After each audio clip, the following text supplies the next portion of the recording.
Welcome to Pop History.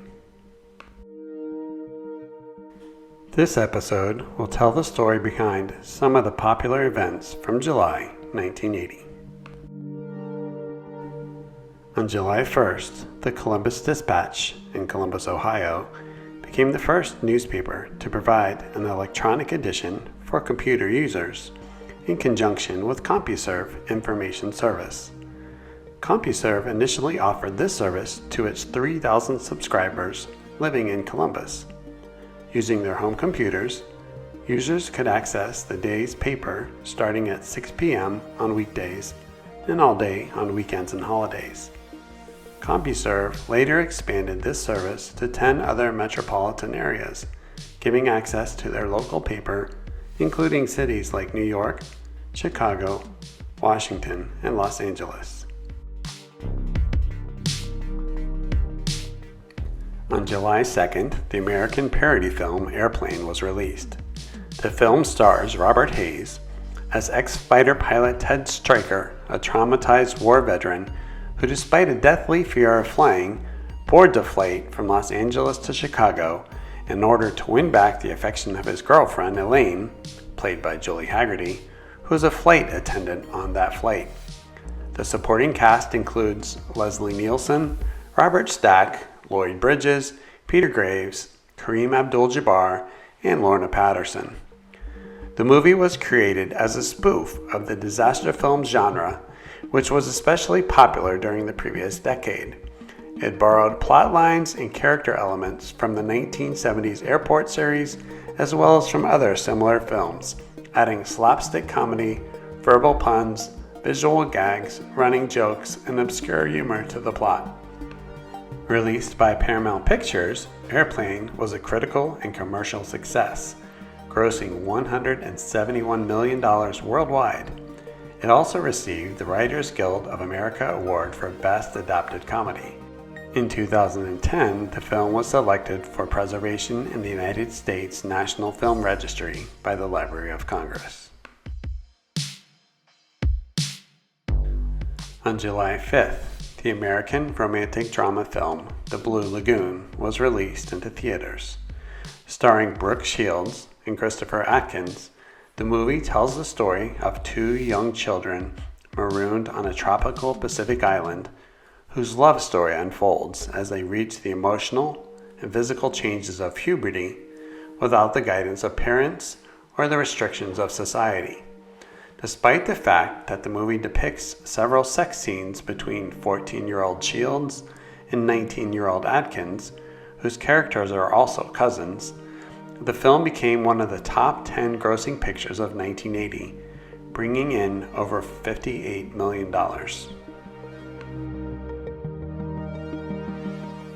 On July 10th, a 52-year-old Atlanta man reached the highest body temperature ever recorded in a human being. Suffering from heat stroke, Willie Jones was brought into Grady Memorial Hospital where his temperature was too high to measure. Jones was packed in ice, and eventually thermometers were able to measure his body temperature at 115.7 degrees Fahrenheit. Doctors estimated that before these measures were taken, his body temperature was in the 120s, earning him the nickname the Human Torch. On July 16th, the Liberty Bell Track and Field Classic opened at Franklin Field in Philadelphia. This two-day event offered an alternative competition for those athletes from countries that were boycotting the 1980 Summer Olympics. Athletes from 26 nations competed in the event, which was set 3 days before competition opened in Moscow. For the U.S., the winners of the men's 110-meter and 400-meter hurdle events posted times better than the winning times of the same event held in Moscow. Ronaldo Nehemiah, who finished the 100-meter hurdles in 13.31 seconds, was 8/100ths of a second faster than the gold medalist in Moscow. The winner of the 400-meter hurdles, James Walker, finished the event in 48.6 seconds, 1/10 of a second faster than his counterpart in the Moscow Games. On July 21st, Draft registration began again in the United States for the first time since 1975. Put on standby after the U.S. withdrawal from Vietnam, a presidential proclamation issued weeks earlier by President Jimmy Carter reinstated mandatory registration. The order required that all males born on or after January 1, 1960 to register with the Selective Service within 30 days of their 18th birthday, even if they were not actually eligible to join the military. Though challenged in court on the basis that it does not include women, the U.S. Supreme Court has refused thus far to consider challenges to the men-only military draft. On July 25th, the American sports comedy film Caddyshack was released. The film was the directorial debut for Harold Ramis and included such comedy stars as Ted Knight, as well as Saturday Night Live alums Chevy Chase and Bill Murray. For Rodney Dangerfield, another one of the stars, this was his breakout film, having previously only done bit parts. Dangerfield was better known at the time for his stand-up comedy, especially his line, "I don't get no respect."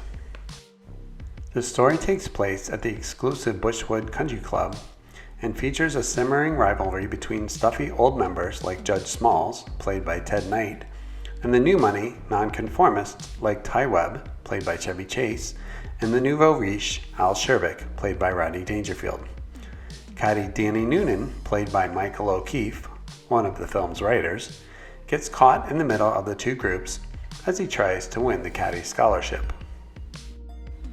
Though Chevy Chase and Bill Murray did not get along, due to a feud dating back to their days on Saturday Night Live, Ramis wanted them to have a scene together.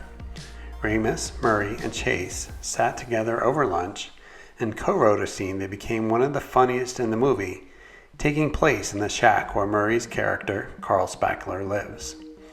In another famous scene, Bill Murray totally improvised the Cinderella story sequence after Ramis asked him to imagine himself announcing his own fantasy sports moment.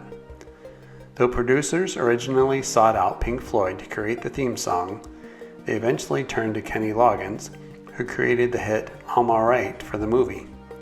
Despite receiving underwhelming reviews, the film grossed over $3 million during its opening weekend, eventually earning over $60 million worldwide.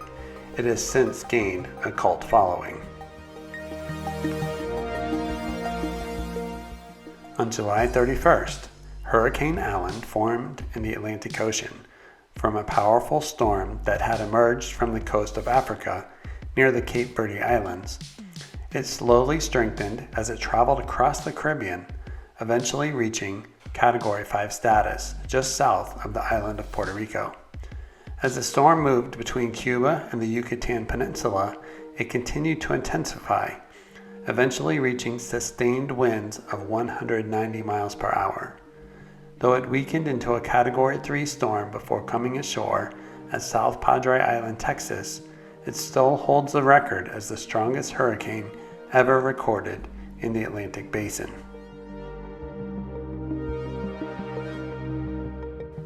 That wraps up our look at pop history from July 1980.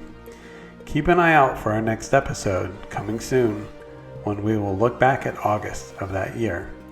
For now, as always, thank you for watching and joining us in this stroll through our memories from 1980.